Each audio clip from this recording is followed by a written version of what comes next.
regarding a stop arm?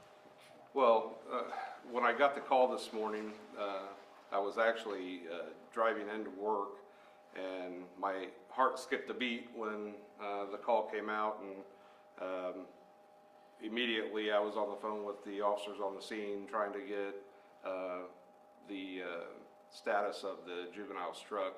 And when they said that he was stable, kind of took a breath of relief, and then we just go into putting the pieces of the puzzle together and solving the criminal aspect of it. Are you releasing any kind of information about the driver? Any speed information? I know we have a little bit of the car description, but anything about the driver? No, not at this time. And would it be safe to say that you are still looking for? Absolutely, yes. What would you say to that person if they're watching this tonight and they still haven't turned themselves in, or you guys still haven't caught them? I would say do the right thing. Just come forward. You know, the great thing about this for everyone involved, including the suspect, is that the child has minor injuries. So this can be resolved very easily. We are going to continue to investigate and find out who did this. So I think they can only help themselves by doing the right thing and coming forward. Question for the superintendent. Are the buses, or is this specific bus, was that equipped with a stop arm camera at the time of the crash that you could elaborate on? There were cameras on the bus, but not a stop arm camera necessarily. And we've worked with the Greenwood Police Department on that. As a superintendent, you see students coming to and from school every day, and we've seen so many students, so many instances like this, sadly, within our community. What do you have to say about seeing something happen like this in the district? I think first, to reiterate what Chief Isom said, is that we are very fortunate that this wasn't a worse circumstance. And I am thankful that the student involved is home safely now with his family. Most importantly, though, we just want parents to be aware you do have to stop when a school bus puts a stop arm out. That's the law.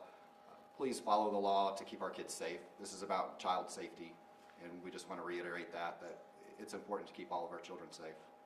Question for the superintendent. So for the students who were inside the school bus at the time, who heard the child scream, things like that, I mean, will there be any? Yeah, I addressed that in my statement, yes. Okay. That we have already gone through that process with our high school counselors and begun to offer those services, yes. Thank you. Yep.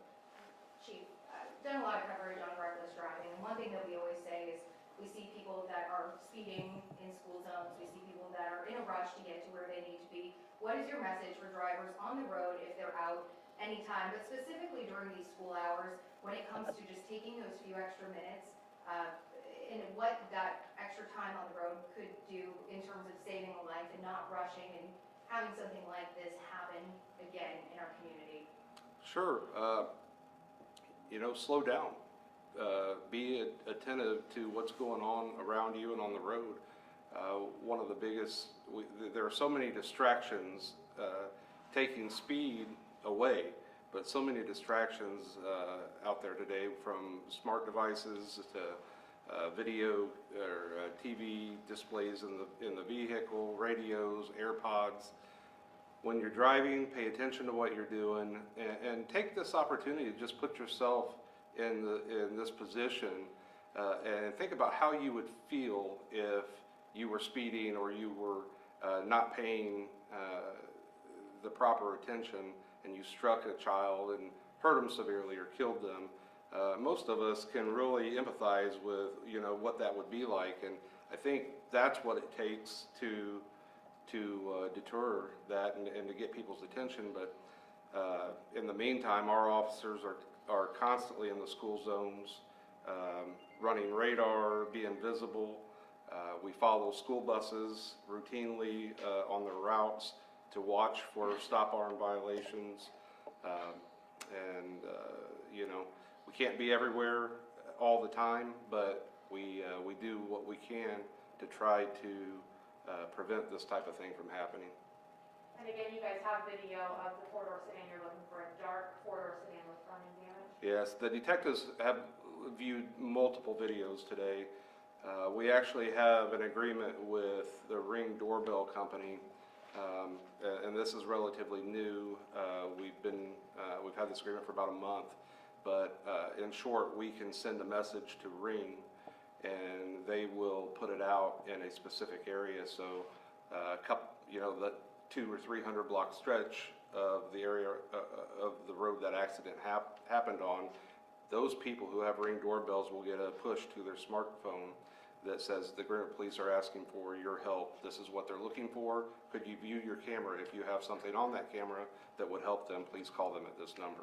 So that's been a big help to us. We've had several people come forward, both residents and businesses, and they have been viewing multiple videos today. That's awesome. Yeah. And do you plan on releasing that video at any time? Right now, it's too early to say. I will tell you that once we exhaust avenues of apprehension on the person involved, we will turn to the media for help. Right now, I don't want to give too much information, as we're very early in this investigation, and we're still hoping that someone out there will come forward with information. But if and when we do have any breaks in this case, we will update the media. Which direction was the bus going? You said the suspect vehicle was eastbound. Was the bus going the same direction, opposite direction? Bus was going westbound, but it was stopped at the time. Superintendent, any final takeaways that you have, any thoughts you wanted to extend to the family, anything you want to add before we sort of wrap it up? No, just, we are thankful that the student's home with his family and is safe. They've reached out to us to let us know, and actually gave us permission to share that with everybody, just to put people at ease, that they're very happy that the situation turned out like it did. And just, we're really happy that it wasn't worse, that this wasn't a different conversation we're having. So, that's it. It's our understanding that the student that was hit was walking with his younger sibling. Is that your understanding? And how was the younger sibling lagging behind, or how was that child not hit as well? I've not heard that. Okay. We talked to someone that lived across the street, and I believe that they told us they were walking together. Yeah, that's the first I've heard. Okay. Thank you. Thanks. Thank you so much. Thank you. Thanks.